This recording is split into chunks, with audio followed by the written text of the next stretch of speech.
Hello and welcome to another edition of Only in Illinois, your weekly video recap from Reboot Illinois. I'm Madeline Dubeck here with Matt Dietrich. And this week, instead of recapping the week behind, we're going to take a look at the week ahead because there's going to be, it's fairly likely, a showdown at the Springfield Corral at the state capitol between unions and Governor Brue Rauner's administration. We're talking about Senate Bill 1229, Matt. Right. And this would change the parameters of negotiation between the governor and, in this case, it's AFSCME Council 31, which represents about 38,000 state employees. Is that the biggest? That is the biggest union of state employees. Right. Since the 70s, since the Walker administration, when AFSCME came to represent the state employees, one of the primary jobs of the governor has been to negotiate labor contracts with those state employees. And this year we have a new governor. He's brought in a new attitude, and I don't think it's no secret he's very much anti-union. He's made makes no bones about that. So the AFSCME contract expired on June 30th. Right. And the governor did negotiate a couple of extensions. Which go through September, I believe. Right. But AFSCME says he's not negotiating in good faith. They believe that the governor is bringing on demands that are unrealistic. So they sought this legislation, and what the legislation would do essentially is, bottom line, it would kind of fast track things into an arbitrator's hands. It would also take away the union's right to strike, and it would take away the governor's ability to lock employees out. But depending on who you talk to, you get two different interpretations of this bill. Very different. Right. From the union standpoint, what they say is, number one, the governor has no interest in negotiating. He has demands, and he's not going to move from them, so there is no point. This gets things moving.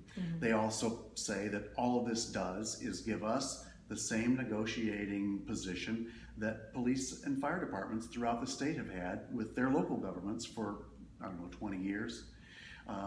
And they say that the process of bringing in arbitrators is not the slanted process that the other side says it is. They say it's merely a way of bringing the two sides together and forcing some kind of compromise. But if you talk to the governor's people, you get a totally different story, and they say that if an arbitrator comes in, that means that only the final offers from either side could be selected. So it's kind of a winner-takes-all proposition. That's what the governor's side says. Right. There would be a 3-arbitrator panel that would decide this. One arbitrator chosen by the governor, one chosen by the union, and then a third that is agreed upon. Now, the union explains that as being very fair. The governor's office says, no, the list of arbitrators for number 3 that we choose from are all slanted toward labor, so obviously it's going to be the union getting everything they demanded, which he says at this point is 11% pay increases throughout a 4-year contract. And he's really used some strong rhetoric when he's talked about this. Senate Bill 1229 is a direct frontal assault on the taxpayers of Illinois. That bill is a declaration of war against the taxpayers in Illinois. Okay. So the Senate actually voted a few weeks back to override the governor's veto of this bill. And now the House, we hear, will be taking it up on Wednesday. They technically have till the end of next week to act upon it. The House also has a Democratic supermajority, but there are a couple of Democrats who have not always sided with the Democratic majority, so there's some question there. You and I and Reboot Illinois, we've editorialized in favor of letting this bill be vetoed, let the governor's veto stand. And our position has been, this has always been the duty of the governor. Rauner, he did negotiate one contract successfully with a very small union, the Teamsters Union, about 300 members. We've had this extended. The governor has said that he will not lock the employees out. Put it in writing. He's put it in writing. Something to you. There's still a belief on the union side that he's trying to force a strike. And some of the things that he said in the campaign aren't helping his cause at this time right now. Right. But I think the reason that we favor this, his veto standing, is this has always been the governor's responsibility. And I've argued on our website in a couple of blog posts that I think there are areas where Rauner is vastly overplaying his hand. Correct, yes. I don't think voters gave him a mandate to come in and put the entire libertarian playbook into the Illinois statutes, but I do think they elected him to bring some fiscal order to things. And this is an area, negotiating the terms of 38,000 of your employees. The major contract of state workers. This gets into fiscal order. So we editorialized and said the governor should be allowed to keep this and the override should stand.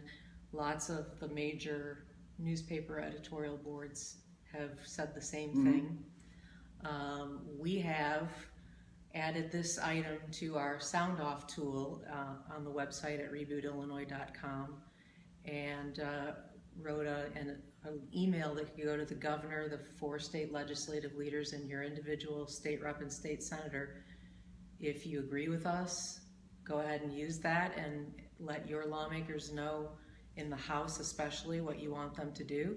If you don't agree with us, use it anyway, rewrite that letter. You just click in the little Dear Official box there and you can revise it any way you see fit. But Reboot Illinois is all about trying to get more people to take ownership of their government and get involved, and this is another way to do it, and it really is one of the key cost drivers of our taxes and our state government.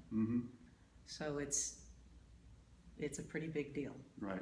This is also a pretty big deal politically because this is, everything comes to a head here. This is Mike Madigan and John Cullerton and the Democrats really coming up against Brue Rauner philosophically on this vote. So that it'll be something to watch. All right. We'll be watching. You stay tuned and stay active in your state government. That's it for this week's edition. We'll see you on the next edition of Only in Illinois.